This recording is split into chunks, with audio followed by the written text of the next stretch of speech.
Hey everybody, so this is going to just be like a campground drive-through basically.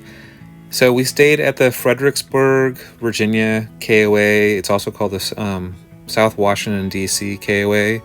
And we actually stayed in a cabin. And the reason for staying in a cabin instead of having our RV is because our RV was actually at General RV, which is just real close to here where we purchased it at to get some service done. So this is a pet-friendly cabin, and as you know, we have a corgi and two cats.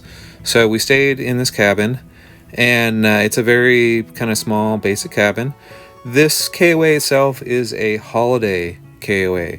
So for those of you who are not familiar with the KOAs, they have 3 different levels. They have Journey, which is just like kind of like a pit stop. Sometimes they're kind of like parking lots. Then you have the Holiday, which is what this one is, and then above the Holiday you have the resort level. So anyway, so you come in here, and this is a main entrance to the campground. And this is a older video that I just wanted to share with you. I just wanted to get it done, edited, and get it posted. So if anybody was planning on coming to this campground, there would be just some footage so you can actually see the campground. On the left, there are quite a few sites. I personally kind of liked this front row the best. On the left, if you end up in the front of the campground, I didn't care so much for the ones that are a little bit deeper, and mainly because of the ease to get in and out. Now there is a little bit of a hill, if I remember right, on these sites. So that first row, and yeah, Kimberly's driving. Basically, it's flat, very flat, and then there's a little hill. So most likely, when you unhook your truck, depending on how far back in the site and how big you are, your truck might be at a little incline, but the camper itself would be flat. And if you're deep in the site like that, then you'll be nice and flat. And like I was saying, like if you're just staying here and you want to get out of here real easily, because of their pull-throughs, because they're positioned toward the exit, it'd be super easy to get out of. These sites back here were just maybe a hair more difficult to get into. But it is probably pretty beginner friendly for a campground. There are other campgrounds such as like state parks that I've been to that have been far more difficult to get into. But as you can see, there's quite a few trees here. So you do have to be a little bit careful if you're a beginner. But as long as you're pretty good with backing up, you shouldn't have too much of a problem here. And I think the ones on the right are pull-throughs and the ones on the left are the back-end sites, if I remember right. They do have a pool that we're coming up on. The pool is kind of in the center of the park.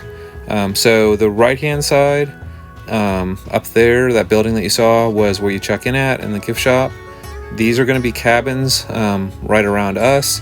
And to the right of the cabins is where the pool is. So we're basically just like passing the pool, but the camera's not pointed toward me, so you can just believe me that the pool is near the cabins in the center of the park.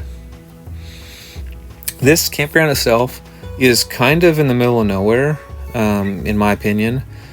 I don't want to say Fredericksburg is the middle of nowhere, but if I remember right, it was pretty far off the highway. There was no road noise, and you had to drive like 20 minutes to get here from like the highway. And then even once you get to the highway, you're not like right at any kind of major attraction that I'm aware of. And that would be the pool right in front of us. Like I was saying, the cabins are on the right, the pool is on the left, and then there's a check-in right there. So you kind of have to want to go here to come here. This isn't like it's the halfway point between any two destinations, and it would be super easy. You kind of would have to go a little bit out of the way, in my opinion, to get here. And then maybe that's why it's a holiday, because you have to go out of the way to get here. It's not really a journey, because it's not just sandwiched right next to an interstate or something that's kind of easy to pull off onto. It was very, very clean. The people in the campground itself, at the office, were very proud of the campground. And the reason for their pride is, from my understanding, and I could be wrong, I think that these people own the most KOAs. Like, if you can, call that like a rating. They own like 7 or 8 KOAs, and this is part of their franchise of KOAs. I don't remember, honestly, which ones are the other ones that they own, but I think they're all in the same, like, Virginia region. But they own quite a few KOAs. So they obviously know what they're doing if they can operate this mini campground successfully. Very, very clean campground. These sites right here on the left, I also very much liked. I don't really want to say, there actually is one that I think is the best. The best one is the one that I think is that travel trailer with a truck. So basically it's right next to the lake. I don't know if you can reserve which ones you want. These sites right here were kind of the opposite of the other ones that I showed you that were the pull-throughs. They have a hill also, but the hill is at the beginning of the site instead of the end of the site.